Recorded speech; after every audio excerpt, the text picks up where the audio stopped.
அனைவருக்கும் வணக்கம். Welcome back to my channel. வருகின்ற ஆகஸ்ட் 3ஆம் தேதி ஆடிப்பெருக்கு, அதுவும் ஆடி 18 அன்று தாலி கயிறு மாற்றுவதற்கான உகந்த நேரம் எது என்பதையும், மேலும் இந்த நேரத்துல வழிபட்டால் வீட்டில் ரொம்பவும் அதிகப்படியான மாற்றங்களும் நன்மைகளும் ஏற்படுத்தும். அதனால ஆடிப்பெருக்கு அன்று எந்த நேரத்துல நாம தாலி கயிற்றை மாற்றிக்கலாம், மேலும் எப்படி வழிபாடெல்லாம் பண்ணலாம் அப்படிங்கிறத பற்றி தான் இந்த பதிவுல நம்ம தெரிஞ்சுக்க போறோம். அதனால இது போன்ற ஆன்மீக பதிவுகளை தொடர்ந்து தெரிஞ்சுக்க நமது சேனலை சப்ஸ்கிரைப் பண்ணி வச்சுக்கோங்க. இப்ப வாங்க பதிவுக்குள்ள போயிடலாம். ஆடிப்பெருக்கு அப்படிங்கிறது பாரம்பரியமான விசேஷங்கள்ல ஒன்று. இந்த நாள் பெருக்கி தரக்கூடிய மங்களகரமான ஒரு நாளா சொல்லப்படுது. அதனாலதான் ஆடி மாதத்துல சுபகாரியங்கள் செய்வதை தவிர்த்தாலும் சுபகாரிய பேச்சுக்களை ஆரம்பிப்பதற்கும் புதிய முயற்சிகளை ஆரம்பிப்பதற்கும் ஏற்ற ஒரு நாளா இந்த ஆடிப்பெருக்கு தினம் வழிபடப்படுது. இந்த ஆண்டு ஆடிப்பெருக்கு தினம் எப்ப வருகின்றது அப்படின்றதும், மேலும் இந்த நாள்ல எப்படி வழிபடணும் அப்படிங்கிறதையும், பெண்கள் எப்படி எந்த நேரத்துல தாலி சரடு மாத்திக்கலாம் அப்படிங்கிறத பற்றி தான் இங்க நம்ம தெரிஞ்சுக்க போறோம்.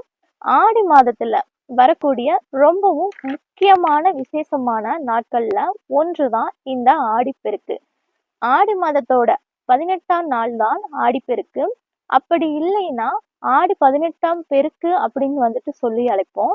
இது ரொம்பவும் மங்களகரமான ஒரு நாளா கருதப்படுவதனாலதான் இந்த நாள்ல புதிய தொழில் ஆரம்பிக்கிறது, புதுசா வியாபாரம் துவங்குவது, சுபகாரியங்கள் ஏதாவது செய்வது, புதிய சொத்துக்கள் ஏதாவது வாங்குவது, அது மட்டும் இல்லாமல் வண்டி வாகனங்கள் வாங்குவதற்கான ஏற்பாடுகள் செய்வது, இது எல்லாத்தையுமே நம்ம இந்த ஆடிப்பெருக்கு அன்று செய்யலாம். அதுவும் பாருங்க, ஆடிப்பெருக்கு அன்னைக்கு செய்யக்கூடிய காரியங்களில் பலன்கள் பெருகிக்கிட்டே போகுமாம். இது பெருக்கத்தை தரக்கூடிய நாள் என்றும் சொல்லுவாங்க. இந்த நாள்ல திருமணமான பெண்கள் தாலி கயிறு மாத்திக்கிட்டா மாங்கல்ய பலம் கூடும். மேலும் கணவருடைய ஆயுள் அதிகரிக்கும், அவங்களுடைய வருமானமும் ஊதியமும் அதிகரிக்க செய்யும். மேலும் பாத்தீங்கன்னா ஆடி மாதம் அப்படிங்கிறது பொதுவா பருவமழை பெய்யக்கூடிய காலம். நல்லா மழை பெய்து ஆறு குளங்கள் இது எல்லாம் நீர் நிரம்பி வரணும், விவசாயிகள் செழிக்கணும் அப்படிங்கிறதுக்காக நீர்நிலைகளில் வழிபடக்கூடியதுதான் இந்த ஒரு ஆடிப்பெருக்கு.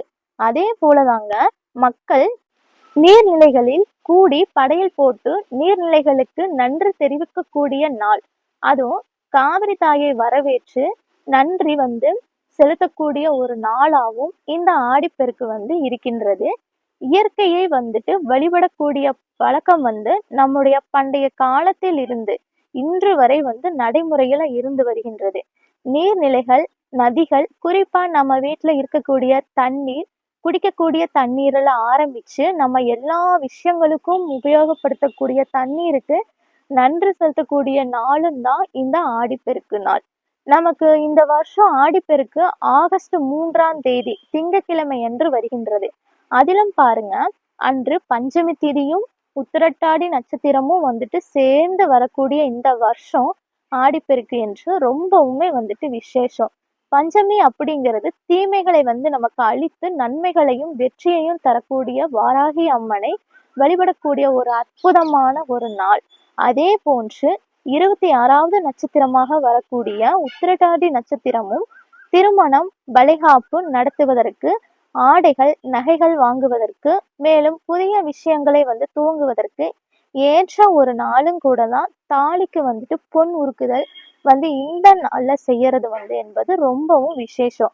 அதே போல உத்திரட்டாதி நட்சத்திரத்தோட கடவுள் சிவபெருமான் ஆகையால் சிவபெருமானுக்கே உரிய திங்கட்கிழமையில அவருக்குரிய நட்சத்திரமான உத்திரட்டாதி நட்சத்திரம் வருவதனால இந்த நாள்ல நீங்க சிவபெருமானையும் பைரவரையும் அது கூடவே பஞ்சமி திதிக்கான வாராகி அம்மனையும் சேர்த்து வழிபாடு செய்யணும். இப்ப கிராமத்துல இருக்கிறவங்க எல்லாம் பக்கத்துல இருக்கக்கூடிய நீர்நிலைகள், ஆறு, ஏரி, குளங்கள் இந்த மாதிரி இருக்கின்ற நீர்நிலைகளுக்கு போயிட்டு அங்க நீர்நிலைகள்ல பூஜையெல்லாம் செய்வாங்க. அங்கு நீர்நிலைகளுக்கு பக்கத்துல உள்ள மண்ணை ஒரு உருண்டையாவோ இல்லைன்னா என்ன உருவத்துல பிடிக்க முடியுமோ அந்த உருவத்துல பிடித்து அதை அம்பாளாக நினைச்சு பொங்கல் வைத்து படையலிட்டு வழிபடுவது என்பது இன்றளவும் வழக்கத்துல இருந்து வருகின்றது. அதிலும் இந்த டெல்டா மாவட்டங்களில் இருக்கின்ற தஞ்சை, திருச்சி இந்த மாரி ஊர்கள்ல காவிரி ஆறு பகுதியில இருக்கின்ற மக்கள் எல்லாம் இந்த ஆடிப்பெருக்கு அன்று ஒரு பெரிய திருவிழாவாவே எடுத்து கொண்டாடுவாங்க. ஆனால் இப்ப இருக்கக்கூடிய காலகட்டத்துல நாம எல்லோராலையும் நீர்நிலைகளுக்கு போயிட்டு வழிபாடு செய்ய முடியுது அப்படிங்கிறது முடியாத ஒரு காரியம். அதனாலதான் நம்ம வீட்ல தினமும் நம்ம உபயோகிக்கின்ற அந்த தண்ணீர் குழாய், தண்ணீர் தொட்டி, தண்ணீர் பம்பு மற்றும் குடிக்க நம்ம பயன்படுத்துகின்ற குடிநீர் இவற்றுக்கு எல்லாம் பூஜை செய்து வழிபாடு பண்ணுவது வழக்கம். நிறைய பேர் மஞ்சள் கலந்த கயிற்றை கையில காப்பு மாதிரி கட்டிப்பாங்க. இப்படிப்பட்ட ஒரு அற்புதம் வாய்ந்த அந்த நாள்ல நம்முடைய வாழ்க்கையில நாம அன்று என்ன செய்யறோமோ அதை பல மடங்கு பெருக்கக்கூடிய ஒரு நாள் தான் ஆடிப்பெருக்கு. இந்த மாதிரி பல மடங்கு நமக்கு பெருக்கக்கூடிய அந்த நாள்ல சுமங்கலி பெண்கள் தாலி சரடு மாத்திக்கிறது கூடுதல் விசேஷம். தாலி கயிறு மாற்றும் போது எக்காரணத்தை கொண்டும் ராகு காலம், யமகண்டம் இந்த நேரம் இல்லாத மாதிரி கண்டிப்பா பாத்துக்கணும். அதிலும் நல்ல நேரமா பார்த்து தாலி கயிறு மாத்துறது கூடுதல் சிறப்புன்னே சொல்லலாம்.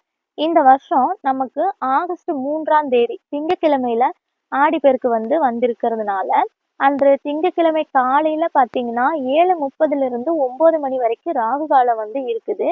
அதே 10:30 இருந்து 12 மணி வரைக்கும் யமகண்டம் இருக்கின்றது. ஒருவேளை காலையில தாலிக்கயிறு நீங்க மாத்துறீங்கன்னா கரெக்டா 9:15 இருந்து ஒரு 10:15 வரைக்கும் இருக்கின்ற இந்த 1 மணி நேரம் ரொம்பவுமே உகந்ததுங்க. அந்த டைம்ல நீங்க தாலிக்கயிறை மாத்திக்கலாம். அப்படி ஒருவேளை உங்களால அந்த டைம்ல மாத்த முடியல, பூஜை செஞ்சுட்டு அதனால முடியல அப்படிங்கிறவங்க மதியம் ஒரு 12:15 இருந்து 1:15 வரைக்கும் இருக்கின்ற அந்த 1 மணி நேரத்துல நீங்க தாலிக்கயிற்றை மாற்றி போட்டுக்கலாம். உகந்த நேரம்தான் அதுவும். அதற்கு பிறகு பாத்தீங்கன்னா 3:15 இருந்து 4:15 வரைக்கும் இருக்கின்ற நேரமும் நல்ல நேரம்தான். இருந்தாலும் நீங்க எக்காரணத்தை கொண்டு சூரியன் அஸ்தமனம் ஆனதுக்கு பிறகு மாலை ஒரு 6 மணிக்கு மேல நீங்க தாலிக்கயிற்றை மாற்றக்கூடாது. ஒண்ணு நீங்க மாற்றணும்னு இருந்தா அந்த ராகுகால யமகண்ட நேரத்தை தவிர்த்துட்டு மற்ற நேரங்கள்ல 3 டைம் சொல்லியிருக்கோம் இல்லைங்களா, அந்த டைம்ல நீங்க தாலிக்கயிற்றை மாத்திக்கலாம். அடுத்தது இந்த பிரம்ம முகூர்த்த நேர வேலையில தாலிக்கயிற்றை மாற்றலாமா அப்படின்னு கேட்கலாம்.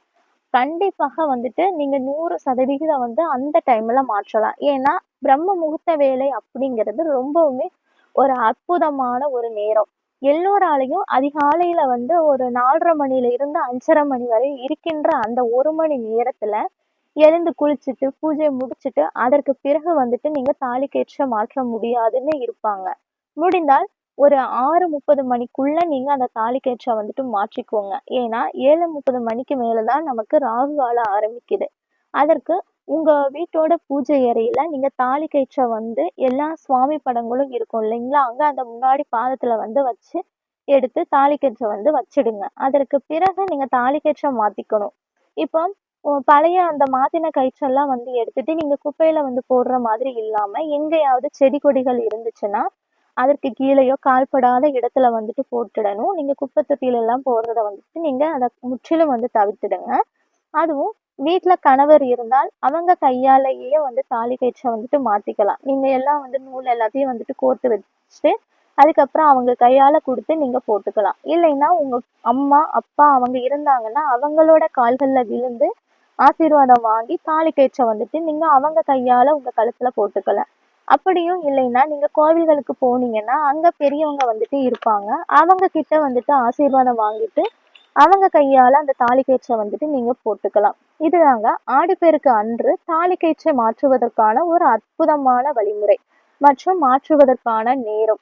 இந்த நாள்ல தாலிக்கயிறு, குங்குமம், ரவிக்கை துணி, வெத்திலைப்பாக்கு இது எல்லாத்தையும் ஒரு தாம்பூலமாக தயார் செஞ்சு வச்சுட்டு கோவில்களுக்கு போயிட்டு அங்க வரக்கூடிய பெண்களுக்கு உங்க கையால கொடுப்பது என்பது ரொம்பவும் விசேஷம். அது மட்டும் இல்லாமல் திருமணம் ஆகாத கன்னி பெண்கள் ஆடிப்பெருக்கு தினத்துல மஞ்சள் காப்பை அவங்க கையில கட்டி விடும்போது அவங்களுக்கு கூடிய விரைவில் திருமண யோக கைகூடி வரும் அப்படிங்கிறது நம்பிக்கை. அதனால நிச்சயம் இந்த தகவல் உங்களுக்கு பயனுள்ளதாக இருந்திருக்கும்னு நினைக்கிறோம். நமது பதிவு பிடிச்சிருந்தால் நம்ம சேனலை சப்ஸ்கிரைப் பண்ணி தொடர்ந்து இணைந்திருந்தால் மீண்டும் வேறொரு பதிவில் சந்திக்கும் வரை நன்றி, வணக்கம்.